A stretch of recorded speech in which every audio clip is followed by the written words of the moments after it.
The Dominion fleet slid out of faster-than-light travel like predators drifting through calm waters, their warships a wall of metal teeth in the void.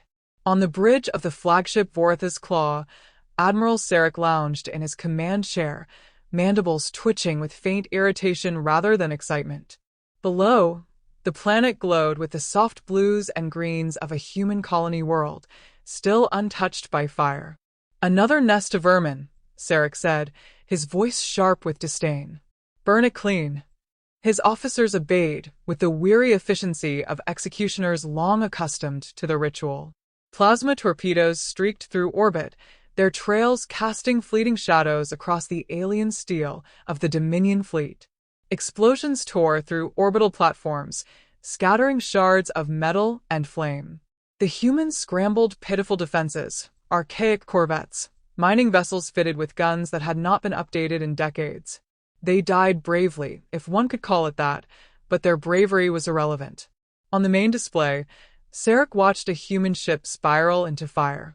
His second-in-command, a gaunt figure with crimson-scaled skin, chuckled dryly. "Do they ever learn?" "They are incapable," Sarek replied, bored. "Every colony the same, weak, desperate, deluded. They cling to hope like insects clinging to a flame." It was not conquest. It was extermination, methodical and unchallenged. The Dominion had ruled the stars for centuries, and humans were merely the newest irritant to be brushed aside. Yet beneath his armor of arrogance, Sarek nursed a faint disappointment. The campaigns had grown repetitive. His soldiers no longer sang of victory, they endured it. Even slaughter had become a chore. Hours later, after the planet's surface burned and the last resistance flickered out, Sarek called off the bombardment. He did not need to occupy these worlds. Better to leave them as smoldering warnings. But as his fleet regrouped, intelligence reports whispered of something unusual, another convoy detected near the Sol system itself. A cluster of transport ships, slow and defenseless, hugging the edges of Earth's orbit. Sarek's mandibles clicked with amusement. They dare to gather their people so close to their homeworld, he mused. It will be their undoing. His officers were less certain. The humans' proximity to Earth suggested risk, yet none dared contradict him. Fear was a stronger leash than logic. The fleet accelerated, ripping through dark space until Earth's pale orb loomed distant in the starfield. The convoy appeared just as the reports had said, bulky transports, their hulls gray and scarred, engines sputtering like tired hearts. Sarek's anticipation grew. To raid so near the human cradle was audacity worthy of punishment. "Pin them. Scatter their formation," he ordered. Weapons fire arced across the void. Explosions bloomed among the convoy, scattering freighters like startled prey. Most fled in disarray, their desperate flight predictable and pitiful. But one vessel did not run. On Sarek's display, a transport drifted with unnatural calm, holding its place even as debris spun around it. His second-in-command narrowed his eyes. "Malfunction?" Sarek leaned forward, intrigued despite himself. "No." "That is intent." The transport shimmered. Light bent around it, space itself warping as though reality was peeling away. Then, like a beast shedding its disguise, the truth emerged, a warship. Vast, angular, its hull gleaming with alloys that were neither fully human nor fully alien. Rows of weapon ports glared like silent eyes, each one promising devastation. The bridge of the Vorth's Claw fell into silence. "That is no transport," whispered an officer. A transmission cut through, smooth and calm, the voice human yet resonant with cold certainty. "This was your last mistake. You were warned. You did not listen." Sarek blinked. Warnings? He remembered no warnings worth heeding. The humans had sent pleas, not threats. Begging was not warning. He barked a laugh, harsh and mocking. "You dare posture before the Dominion? Reveal your toy ship, and I will see it broken, piece by piece." But something unsettled him. The voice had not risen in anger, nor dripped with fear. It was measured. The cadence of a predator too certain of its strike to waste breath on rage. The warship moved with impossible speed, weapons igniting in flawless sequence. Dominion frigates vanished in bursts of light before Sarek could issue a counter-command. Every shot landed with surgical precision, as though the humans had already calculated the Dominion fleet's every move. On the bridge, panic stirred. Officers hissed reports of system failures, squadrons annihilated, shields shredded. Sarek barked orders to regroup, to flank, to overwhelm with numbers, but the warship danced through their formations like a blade through water. It wasn't just power. It was intent. Cold, relentless intent. Sarek's second-in-command stared at the unfolding massacre, his scales paling. "Admiral, this is not possible." Sarek's laughter faltered, crumbling into silence as he watched his proud fleet unravel. The warship never broadcasted victory chants, never reveled in dominance. It simply advanced, unhurried, efficient, as if erasing the Dominion were nothing more than completing an equation. And then, with a final blast that crippled the Voritha's claw's forward escort, the human vessel held fire. Its weapons dimmed, its engines steadied, and it waited. Watching, the voice returned, as calm as before. "Leave this place. Carry word back to your masters. Earth is not prey. This is your first and final warning." Sarek gripped the arms of his command chair, his pride warring with the cold dread pooling in his chest. No one had ever spoken to a Dominion admiral that way, not with defiance, but with the assurance of one who had already seen the outcome. The convoy survivors regrouped behind the warship, safe under its shadow. The humans had not fled. They had revealed themselves. For the first time in decades of conquest, Sarek felt something alien to him. Not anger, not even humiliation, but a creeping, unshakable fear. He gave the order to withdraw. As the Dominion fleet limped back into the dark, the image of that warship seared itself into Sarek's mind. He could not name its design, could not fathom its origin, but he understood the truth as surely as he had ever understood anything. The humans had been waiting, and the galaxy would tremble when they chose to rise. The Dominion fleet limped into safe space, wounded and silent. Admiral Sarek stood at the center of the command deck, surrounded by officers who dared not meet his gaze. Their silence was not loyalty but fear, for none of them could explain what had just happened. A single human ship, one, had dismantled a Dominion strike force that should have crushed an entire star system. Sarek's claws dug into the railing as he replayed the battle footage. Every maneuver of the human warship appeared deliberate, as though its captain had read the Dominion's intentions in advance. Not a shot was wasted. Not a movement betrayed panic. It had not fought like prey forced into defiance. It had fought like a predator executing judgment. "Impossible," Sarek muttered under his breath. Yet the evidence glared at him on every screen. "Admiral," his second-in-command rasped cautiously, "perhaps we should report this anomaly to the Council." Sarek's mandibles twitched. To admit weakness before the Council was unthinkable, but to hide this truth was worse. The humans had not stumbled into strength by chance. They had prepared. That thought alone gnawed at him more than defeat. Within a cycle, Sarek stood before the Galactic Council. The chamber rose around him like a cathedral of power, tier upon tier filled with representatives of a dozen species, their robes shimmering with wealth and arrogance. The Dominion banner hung heavy above, its crimson emblem glaring like a bloodstain across the hall. He delivered his report with precision, sparing no detail of the human warship's efficiency. The chamber buzzed with low laughter, clicking tongues, dismissive murmurs. A voice from the upper dais cut through. It belonged to High Consul Veyrak, his scales glistening with polished oils. "Admiral Sarek, are we to believe that one human vessel, one fragile world's outcast spawn, laid waste to the pride of our fleets?" Sarek's spine stiffened. "Not fragile. Calculated. They lured us. Their colonies were not defenseless. They were decoys. The humans have been preparing while we mocked them. We underestimated them." Ripples of disbelief spread through the chamber. A delegate from the Authari laughed openly, her frilled crest shaking. "Humans? Preparing? These apes struggle to tame their own planet. They bleed over lines drawn in dirt and call it civilization. Exactly, Sarek growled, his voice sharp enough to cut. They bleed, and yet they survive. I studied their archives. Millennia of war, never-ending, never forgotten. Entire continents burned and rebuilt. They are not pacifists. They are predators who have been pretending. The chamber quieted, unease slipping through the arrogance, like a draft through stone.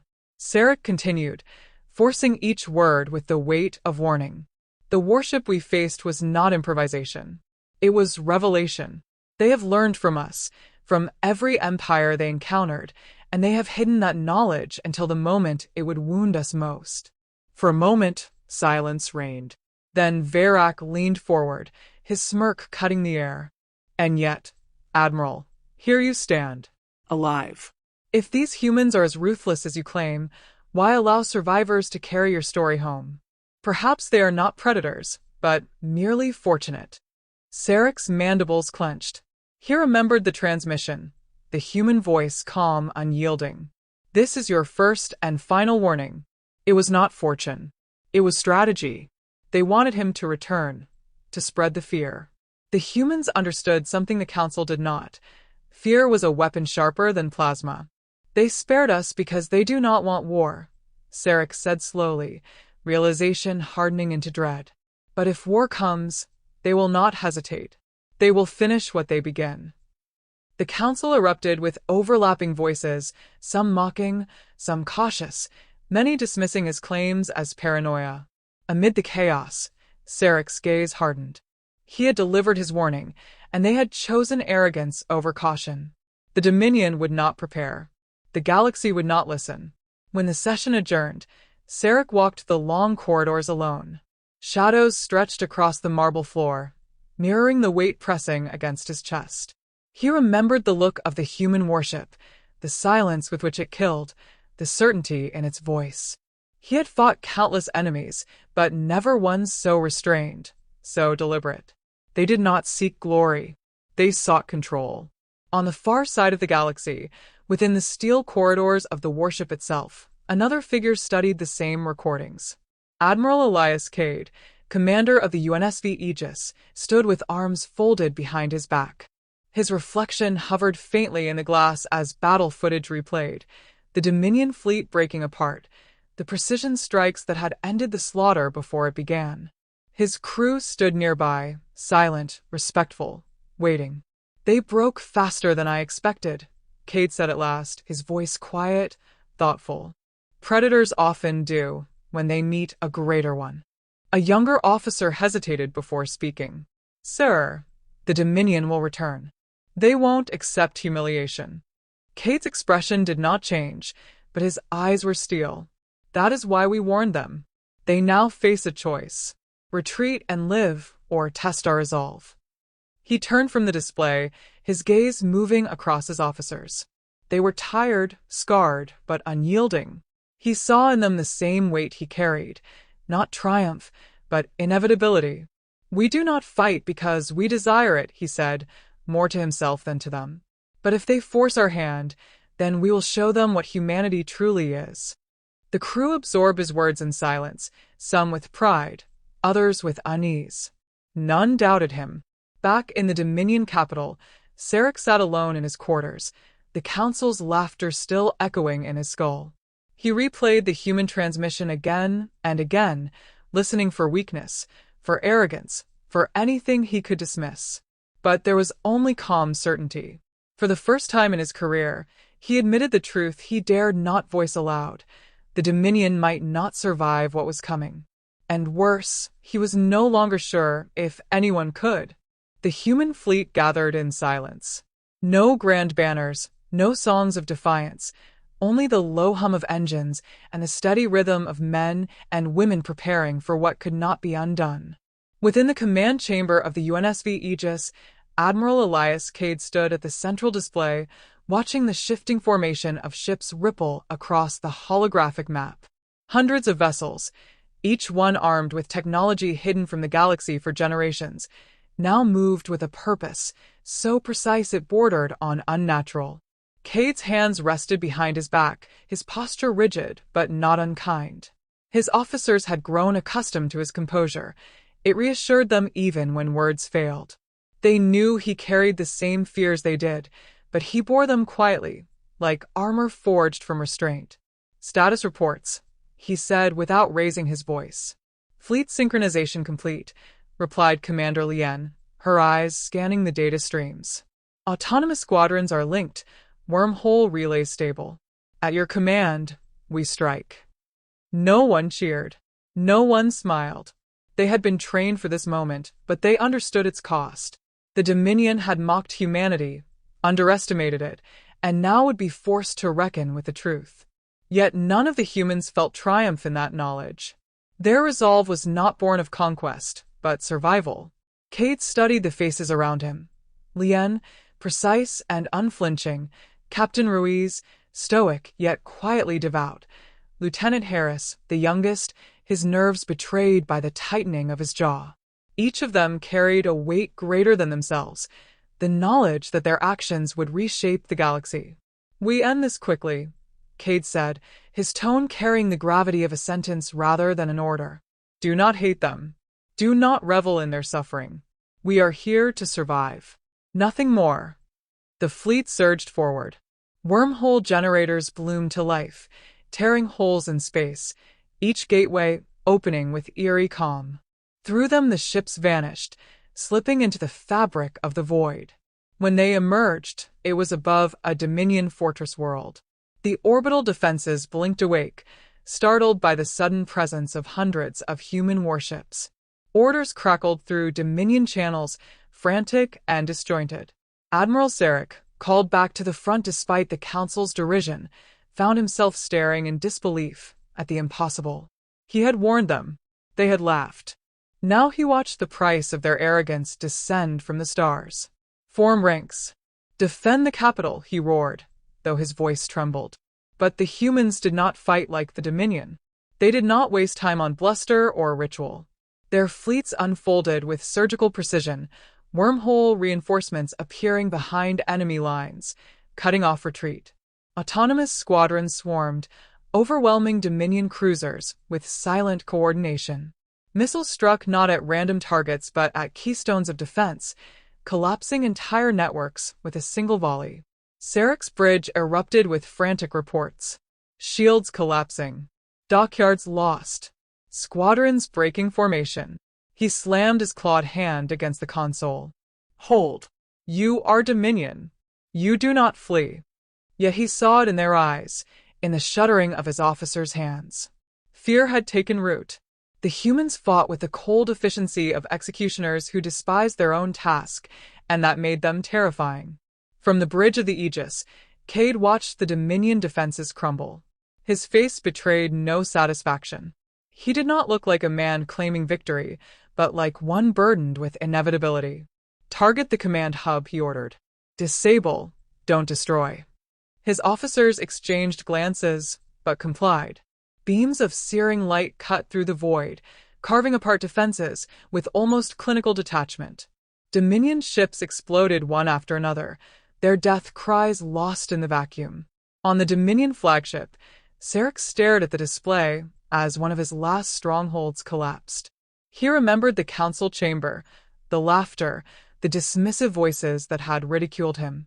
He had defended their arrogance, fought their wars, and now stood at the precipice of annihilation.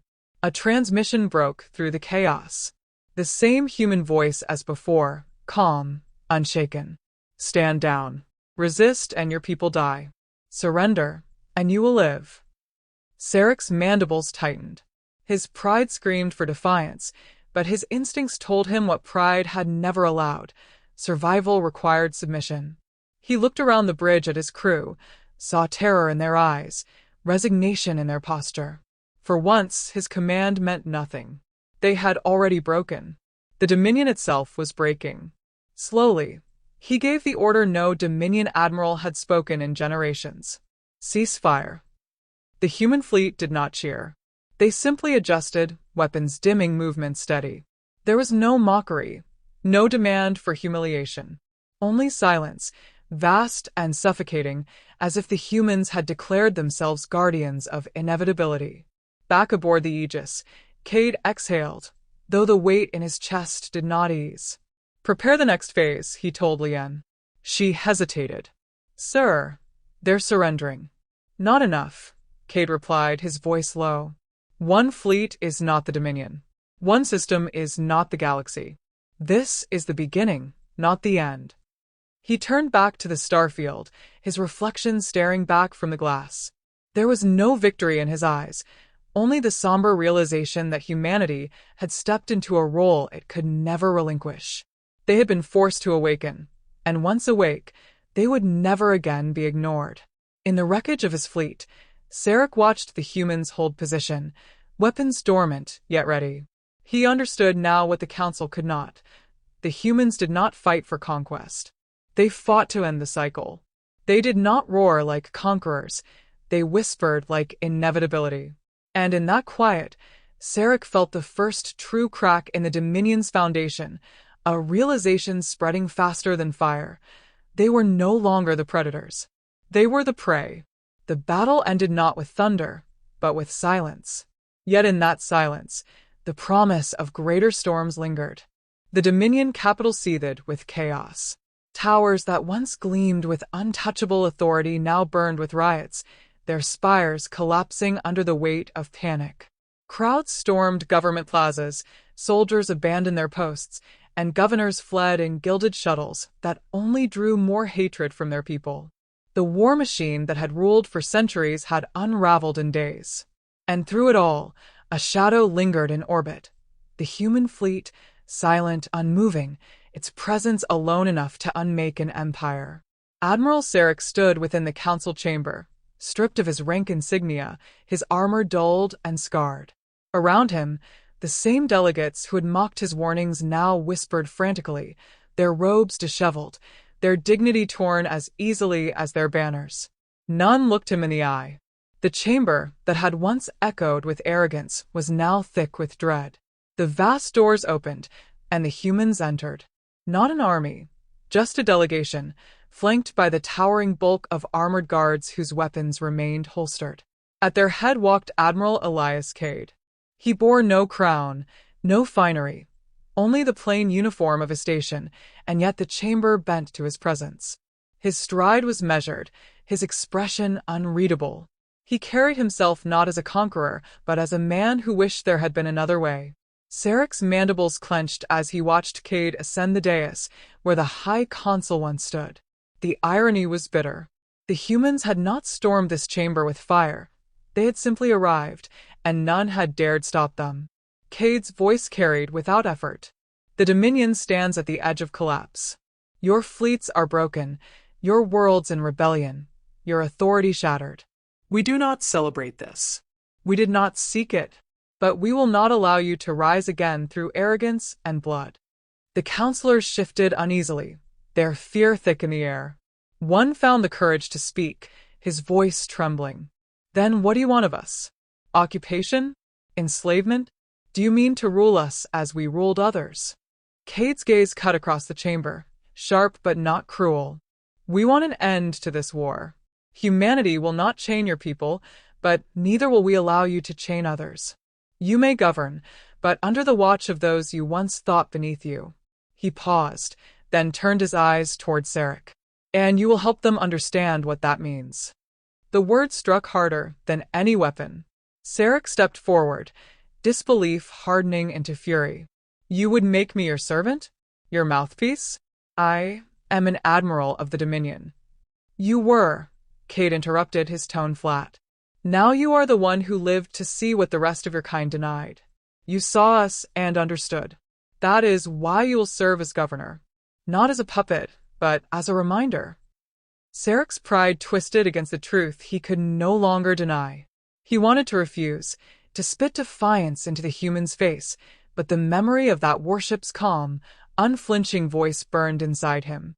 He had seen the Dominion's fleets dissolve, had watched his soldiers break, and had known then that resistance was a lie. Slowly, painfully, he bowed his head. "Then I will serve. Not for you, for survival." Cade inclined his head in acknowledgement, but his eyes did not soften. The chamber erupted in a flurry of debate, some counselors protesting, others begging, but their voices no longer mattered. Authority had shifted, irrevocable and absolute. Later, in the quiet of his quarters aboard the Aegis, Cade stood alone. Outside the viewport, the Dominion's capital world spun below, scarred yet alive. His reflection stared back at him, a man carrying the weight of victory that felt nothing like triumph. He thought of Earth, of the history etched in blood and fire across its soil. Humanity had fought countless wars, not to rule, but to endure. And now endurance had given them power over the stars. Commander Lien entered, her steps cautious. "It's done." The council accepted the terms. "The Dominion won't rise again." Cade nodded, though his eyes never left the stars. No. But something else will. Power never rests. The galaxy will watch us now, measure us, fear us. They will call us saviors, or they will call us tyrants. She hesitated. "And what do you call us?" Cade's lips pressed into a thin line. "Awake." For a long moment, neither spoke. The silence between them was heavy, not with dread, but with the enormity of what humanity had become. In the capital below, Sarek stood on the balcony of his new office, watching the smoke drift across the horizon. He had been spared when others would have executed him. He had been given a role when others would have stripped him of everything. Hatred still simmered in his veins, but it was tempered now by something else, respect, or perhaps fear so deep it had reshaped itself into understanding. The humans had not destroyed the Dominion.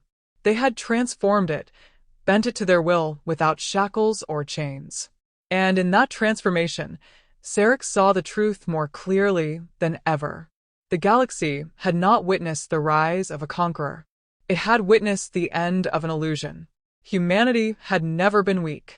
They had simply been waiting, patient and silent, until provoked into revealing themselves. Back aboard the Aegis, Cade turned from the viewport.